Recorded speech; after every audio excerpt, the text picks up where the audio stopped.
Цөлжилт нь усны нөөцийн дутагдлаас үүсдэг. Тэгвэл өчигдөр COP17 хурлын хүрээнд усны асуудлыг бүх төвшөнд хэлэлцсэн. Улмаар усанд хөрөнгө оруулах нь хамгийн зөв шийдэл гэсэн зөвшөөрлөлд хүрсэн байна.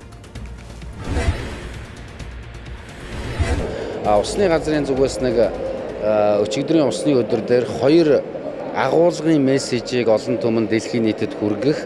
За тэгээд хэд хэдэн төсөл хөтөлбөрөөр танилцуулах тухай ийм ажлыг хийлээ. Агуулгын мессеж нь болохоор цөлжилт гэдэг зүйл бол усны нөөцийн дутагдал юм аа. Тийм болохоор усны нөөцийн дутагдлаас гарах арга зам нь ус хуримтлуулах буюу цөлжилтөд тэмцэх үндсэн арга нь ус хуримтлуулах арга юм аа гэж ийм мессежийг хүргэх зорилготой оролцсон нэлээд амжилттай боллоо гэж бодож байна.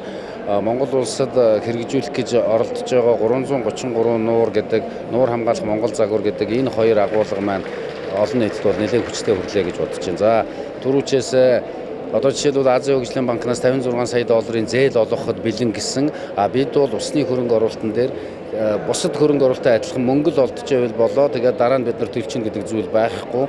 Хүүтэй зээл тэр тусмаа бид нар эргүүл төлөх боломжгүй учраас энэ усны хөрөнгө оруулалт бол шал өөр хөрөнгө оруулалт байгаа гэдгийг ойлгох хэрэгтэй.